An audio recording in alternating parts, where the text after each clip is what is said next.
Supreme court سے پاکستان تحریک انصاف کے لیے بڑی خبر آنے کو تیار۔ انتخابات کے حوالے سے کون سی نئی خبر جو ہے وہ آ سکتی ہے؟ مسلم لیگ نون کے لیے نیا بیانیہ بنانے میں شدید مشکلات۔ شہباز شریف صاحب نے مریم نواز شریف صاحبہ کے حوالے سے بڑے بھائی نواز شریف صاحب سے کس نوعیت کی شکایت کی؟ مسلم لیگ نون کے لیے مشکلات بڑھ گئیں جبکہ پی ٹی آئی کا بیانیہ بھرپور طریقے سے بکنے لگا۔ آج ہم ان نکات کے اوپر آپ سے بات کریں گے۔ السلام علیکم، آپ دیکھ رہے ہیں گورکھدندہ ابرار قریشی، آپ سے مخاطب ہوں۔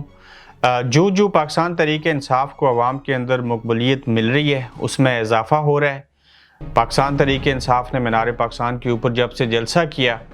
اس کے بعد جو مشکلات ہیں، خاص کر نون لیگ کو لگتا ہے کہ ہمارے لیے مشکلات بڑھ گئی ہیں۔ جب یہ چیزیں بڑھی تو ان چیزوں کا ادراک ان کو اس طرح سے ہوا کہ آج بطور وزیر اعظم شہباز شریف صاحب نے 5 مرتبہ بڑے مضبوط اور وثوق ذرائع سے آپ کو خبر دے رہا ہوں، 5 مرتبہ لندن فون کر کے سابق وزیر اعظم اپنے بڑے بھائی نواز شریف صاحب سے ٹیلی فون کے اوپر بات چیت کی۔ اس میں کچھ شکایتیں بھی کی گئیں اور نیا بیانیہ بنانے کی کوشش کی گئی۔ سب سے پہلے شکایت تو یہ کی انہوں نے کہ آپ نے مریم نواز شریف صاحبہ کو چیف آرگنائزر بنایا تھا، ان کو نیا بیانیہ دیا تھا 5 کا ٹولہ، وہ نہیں چل سکا، وہ فلاپ ہو چکا ہے، اور اس طرح سے انہوں نے شکایت کی نواز شریف صاحب سے کہ مریم نواز شریف صاحبہ کے بس کی بات نہیں ہے کہ وہ اس بیانیے کو کامیاب کر سکیں اور عوام جو ہیں وہ اس بیانیے کو مان سکیں۔ جب یہ چیزیں ڈسکس ہوئیں تو نواز شریف نے یہ کہا کہ اگر پوری پارٹی سے کہا کہ اگر آپ نیا بیانیہ نہیں بنائیں گے، اسی طرح سے عمران خان اگر لگے رہے، عدالتیں بھی ان کے ساتھ رہیں اور وہ جلسے جلوس بھی کامیاب ہوتے رہے، ہمارا تو ستیہ ناش ہو جائے گا۔ تو لہٰذا ہمیں اس عالم میں، اس نئے سیاسی دور کے اندر 21ویں صدی میں کچھ جدید اور کچھ ایسا کرنا پڑے گا جس کے تحت ہم عوام کے اندر مقبول ہو سکیں اور کوئی نیا بیانیہ لے کے آئیں۔ جب یہ چیزیں ڈسکس ہوئیں تو اس کے بعد مشاورت جو ہے وہ شہباز شریف صاحب نے خواجہ سعد رفیق، احسن اقبال اور ان لوگوں سے مشاورت بھی شروع کر دی ہے، اور یہ بھی فیصلہ کیا گیا ہے کہ عمران خان کے حوالے سے جو حقائق ہیں ان کو کس نے لایا، کیسے لایا گیا، جن لوگوں کے نام نہیں لے سکتے تھے ان کو ہم نے حقائق بتانے عوام کو اور نیا بیانیہ لے کے آنا ہے۔ اور کل سے یعنی کہ آج سے آپ دیکھیں گے کہ مسلم لیگ نون جو ہے وہ رانا ثناء اللہ صاحب، مریم اورنگزیب صاحبہ، مریم نواز شریف صاحبہ جب بھی نئے جلسے سے خطاب کریں گی، یقیناً آج بھی ان کا ایک جلسہ ہے، تو وہ ایک نئے روپ میں نظر آئیں گے۔ اس میں کس کس کو ہٹ کریں گے، کیا چیزیں ہوں گی اور کیا ان کا جو نیا بیانیہ ہوگا اس کو عوام قبول کریں گے یا نہیں کریں گے، اور خاص کر نیا بیانیہ جہاں پہ عمران خان کے خلاف پہلے سے ہے، 5 کے ٹولے کا ذکر انہوں نے کر دیا، باجوہ صاحب اس کے اندر سے مائنس تھے، تو اب دیکھنا یہ ہوگا کہ وہ کس نوعیت کی تنقید جو ہے وہ عمران خان کے اوپر آگے چل کے کریں گے، اور نیا بیانیہ کس طرح کی حیثیت اختیار کرے گا اور اس میں کس حد تک مسلم لیگ نون کو کامیابی ہوگی۔ اس سارے عمل کے اندر اگر دیکھا جائے تو پہلے یہ ہوتا تھا کہ نواز شریف صاحب کے خلاف چیزیں ہوئی تو وہ تھوڑی لچک دکھا دیتے تھے، چیزیں بہتر ہو جاتی تھی۔ اس بار چاہے وہ پاکستان الیکشن کمیشن ہو، چاہے وہ تمام سیاسی جماعتیں ہوں، ایون عمران خان ہوں یا اسٹیبلشمنٹ ہوں یا عدالتیں تو خیر اپنا کام کر رہی ہیں، تمام لوگ جو ہیں وہ ڈٹ گئے ہیں اور کسی کی طرف سے بھی جو لچک ہے وہ نہیں دکھائی جا رہی۔ جب لچک پیدا نہیں ہو رہی اور اسی طرح سے معاملات چل رہے ہیں، باقول رانا ثناء اللہ صاحب کے کہ یہ شخص اتنا مضبوط ہو چکا ہے، ہمارے راستے کے اندر جو ہے وہ روڑے اٹکا رہا ہے، تو ہمیں اس کو ڈیمالش کرنے کے لیے، اس کو توڑنے کے لیے، اس کو کمزور کرنے کے لیے ہمیں کچھ بھی کرنا پڑا تو وہ کریں گے۔ کچھ بھی کرنے سے مراد یہاں پہ اگر ہم یہ دیں کہ آپ نے آئین کی خلاف ورزی کر دی، آپ نے اعلیٰ عدلیہ کے فیصلوں کو نہیں مانا، تو اس کے بعد ایسی کون سی نوعیت ہوگی جس کو آپ اپنائیں گے اور مزید جو ہیں وہ آئین اور قانون کی بھی خلاف ورزی کرتے ہوئے عمران خان کے خلاف چلے جائیں گے۔ تو اس سلسلے میں انہوں نے ذہن بنا لی ہیں، لیکن اس وقت تک کوئی بھی ملک ہو، ان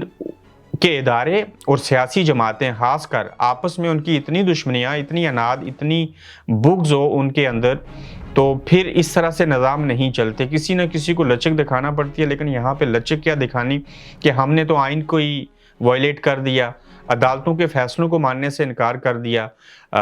ہر کوئی اپنا نیا بیانیہ بنانا چاہتا ہے، اور جو ایک پارٹی کے خلاف آپ بیانیہ لے کے آتے ہیں وہ پارٹی مزید جو ہے وہ مضبوط ہو جاتی ہے۔ ایکچولی یہ ساری گیم جو تھی وہ اسٹیبلشمنٹ کے ہاتھ سے،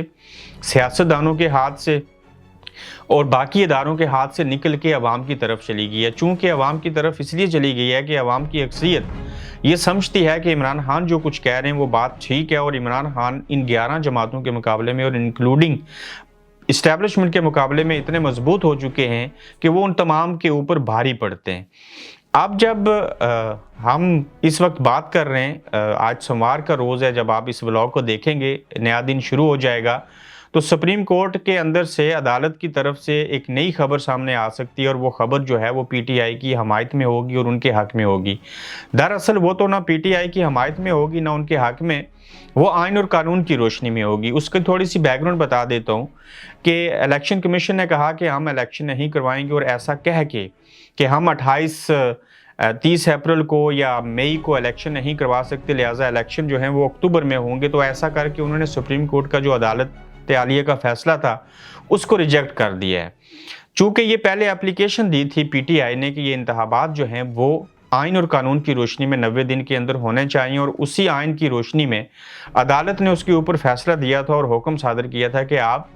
30 اپریل کو جو ہے وہ انتخابات کروائیے۔ جب 30 اپریل سے انکاری ہوئے ہیں تو پھر نئی ایک اپلیکیشن دائر کی تھی پاکستان تحریک انصاف نے، جس کو قبول کر لیا گیا۔ یہ میں آپ کو بڑی خبر دے رہا ہوں، سپریم کورٹ نے اس اپلیکیشن کو ایکسیپٹ کر لیا۔ جو وکلا تھے وفاد چودھری اور باقی لوگ پی ٹی آئی کے، انہوں نے یہ ریٹ کی تھی، اس کو دوسرے لفظوں میں ریٹ کہنا چاہیے، اس فیصلے کے خلاف جو پاکستان الیکشن کمیشن نے نہیں مانا سپریم کورٹ کا فیصلہ۔ اب جو نئی اپلیکیشن انہوں نے سپریم کورٹ میں دی ہے وہ قبول بھی ہوئی ہے، اور وہ یہ ہے کہ الیکشن کمیشن نے جو کہا ہے اس کے خلاف انہوں نے کیا ہے کہ عدالت جو ہے وہ انتخابات آئین کی روشنی میں 90 دنوں کے اندر کروائے۔ اب دیکھنا یہ ہے کہ کیا جو عدالت ہے سپریم کورٹ وہ اپنے ہی فیصلے کے اوپر عمل درآمد کروا سکے گی یا کہ نہیں۔ ظاہر عدالت چاہے تو وہ کروا سکتی ہے، اس میں ایک رکاوٹ کیا آئے گی اس کے اوپر بھی میں بات کر لیتا ہوں۔ لیکن اچھی بات کیا ہے کہ عدالت نے وہ اپلیکیشن قبول کر لیا، اور آج سوموار کو اس کے اوپر بھی بحث ہو سکتی ہے، اور آگے اس کی تاریخ بھی دی جا سکتی ہے کہ باضابطہ طور کے اوپر اس کے اوپر بحث مباحثہ کب سے ہوگا، کون دلائل دے گا، کس طرح سے چیزیں ہوں گی۔ جب پاکستان تحریک انصاف کی اس اپلیکیشن کے اوپر عدالت کے اندر بحث ہوگی تو عدالت ظاہر ہے پھر الیکشن کمیشن کو حاضر کرے گی کہ آپ بتائیے کہ الیکشن کمشنر صاحب کہ آپ نے جو ہے انتخابات ہمارے حکم کے مطابق کیوں نہیں کروائے۔ تو اس میں ایک نقطہ آئے گا، اس نقطے کے اوپر اسٹیبلشمنٹ، فائنانس منسٹری اور پوری جو حکومت ہے پی ڈی ایم کی وہ سامنے آ کے کھڑی ہو جائے گی۔ یعنی کہ عدالت کو یہ جواب الیکشن کمیشن اپنے سر سے بلا ٹال کے حکومت کے اوپر ڈال دے گا، جواب کی صورت میں کہ ہم تو الیکشن کروانا چاہتے ہیں، ہم نے تو آپ کے فیصلے کو وائلیٹ نہیں کیا، ہم تو خلاف آئین اور خلاف قانون اور آپ کے حکم کے خلاف تو نہیں گئے۔ تو مسئلہ تو یہ ہے کہ ان کے پاس تو بجٹ کوئی نہیں ہے۔ یعنی کہ پاکستان الیکشن کمیشن جو ہے یا پاکستان الیکشن کمشنر جو ہیں وہ عدالت میں یہ جواب جمع کروائیں گے کہ حکومت کے پاس اتنے حالات خراب ہیں کہ ان کے پاس تو الیکشن کروانے کے لیے پیسے نہیں ہیں۔ تو اس کے اوپر دیکھنا ہوگا کہ جو عدالت ہے وہ اس کے بعد کیا فیصلہ دے گی، اور کس طرح سے یہ جو پیسوں کا معاملہ ہے تقریباً 60 ارب روپے ہیں، اگر اوورال الیکشن کروائیں اور 2 صوبائی اسمبلیوں کے الیکشن کروائیں تو تقریباً 30 سے 35 ارب روپے جو اخراجات اس کے اوپر آتے ہیں۔ تو الیکشن کمیشن اپنے آپ کو جیسے مکھن سے بال نکالتے ہیں ایسے اپنے آپ کو باہر نکال دے گا، یہ جواب جمع کروا کے اپنے گناہ جو ہوں گے وہ حکومت کے اوپر ڈال دے گا بہانہ پیسوں کا بنا کے۔ تو پھر دیکھیں گے کہ کون کس کو کیا جواب دیتا ہے، اور عدالت کے اندر جو نئی ریٹ ہوئی ہے الیکشن اپنے ٹائم کے اوپر آئین کی روشنی میں نہ کروانے کے باعث پھر عدالت کیا کہتی ہے۔ لیکن یہ ایک بڑی خبر ہے کہ پاکستان تحریک انصاف کی انتخابات نہ کروانے کے حوالے سے جو انکار کیا پاکستان الیکشن کمیشن نے، یہ پیسوں کا جواز بنا کے اس کے اوپر بحث کے لیے وہ اپلیکیشن قابل قبول ہو چکی ہے، اور اس کے اوپر آگے بحث مباحثہ ہوگا۔ پھر حکومت کو بھی جو ہے وہ عدالت لکھ سکتی ہے، اور عدالت کے پاس ایک ہی آپشن ہے کہ آئین کی خلاف ورزی کرنے کے اوپر وہ آرٹیکل 6 لگا سکتے ہیں۔ جب یہ چیز ہوگی تو پھر یہ دیکھنا ہوگا کہ پی ٹی آئی کتنا پریشر ڈیولپ کر سکتی ہے، کتنے جلسے جلوس کر سکتے ہیں، خاص کر جو وکلا ہیں وہ اس میں آئین کو بچانے کے لیے عدالتوں کی جو حیثیت ہے اس کو مینٹین رکھنے کے لیے کس حد تک جو ہے وہ تحریک چلا سکتے ہیں، کہاں تک چیزیں جا سکتی ہیں۔ تاہم اس وقت تک اسٹیبلشمنٹ پی ڈی ایم کی حکومت اور پاکستان الیکشن کمیشن ایک پیج کے اوپر ہیں، اور وہ کسی صورت ان حالات کے اندر یہ پیسوں کا بالکل صاف بہانہ ہے، یہ کوئی حقیقت نہیں ہے، وہ انتخابات نہیں کروانا چاہتے۔ اس کی سیدھی اور واضح